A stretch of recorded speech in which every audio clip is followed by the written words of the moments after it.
Kia ora tātou, my name is Jared Davidson and I'm the author of The History of a Riot, which is the latest BWB text. It takes this working class struggle in Nelson in 1843 and looks back at the working class immigrants' history, what led them to this revolt, who were they, and what happened to Nelson in the process. A labour historian is someone who studies and examines working class life, working class resistance, what it was like to be a worker, whether that was an unwaged woman in the household doing her domestic work, right through to a trade union leader. So it's those everyday lives. I like to call it history from below. So not those histories of grand white men, but the everyday folk that made this world and this place. So when I was looking for histories of protest and collective action, I often looked overseas to America and civil rights movements and things like that. And one of those reasons I think why these stories aren't more well known is they're not really taught in schools. There's that old saying that the victors write history, and in a sense it's true. Ordinary working class people don't leave diaries, they don't leave grand accounts of their activities, and so sometimes you've got to do a little bit of digging. So The History of a Riot does a little bit of digging into this one moment in time and unearths who these people were and why they did what they did.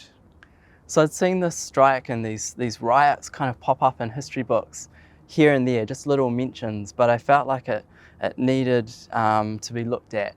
And I was just really curious as to what had led these people to take up guns and use violence against their so-called betters. Why were they resorting to the activity they were doing? Where did it come from? Where did they come from? So it was just a real curiosity to dig a little deeper.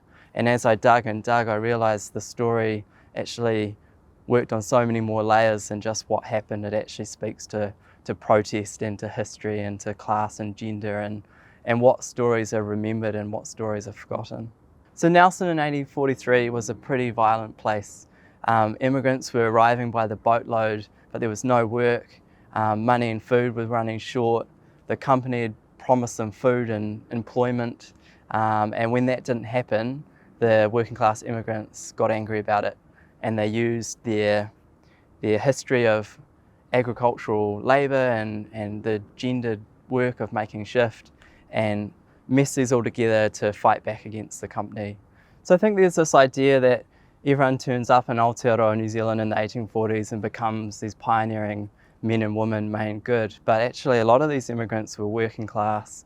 They'd fallen on hard times in England or Wales and Ireland, and they were leaving behind the poorhouse, the workhouse.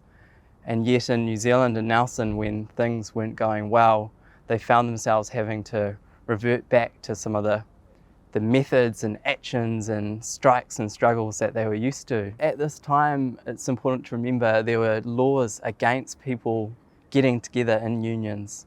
So what was called combination was illegal for a long time.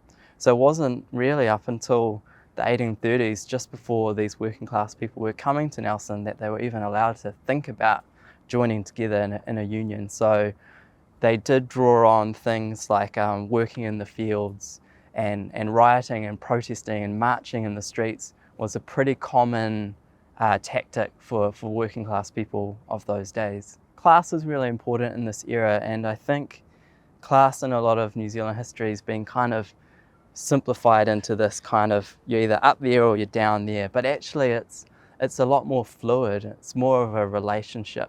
And so these people, they found themselves coming from all over parts of England, Wales and Ireland, and they had their working class experience of working in the mills and grimy print works and stuff, and they brought all that with them to Nelson.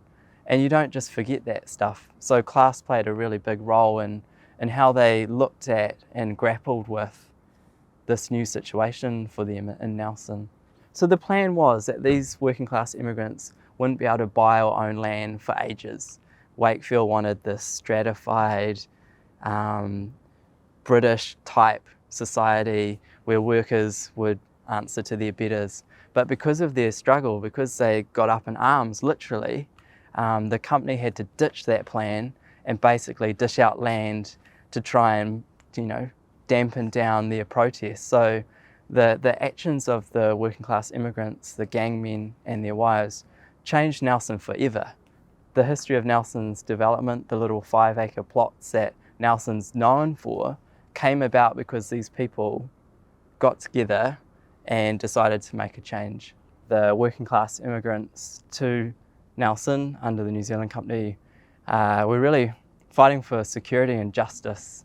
So they'd found themselves in pretty hard times, and they'd been sold a few promises, and they were fighting against the company to right those wrongs. So the history of a riot takes that one moment in time and really digs down with a microscope into who those people were, where did they come from, and what led them to those actions that they took against the company in 1843.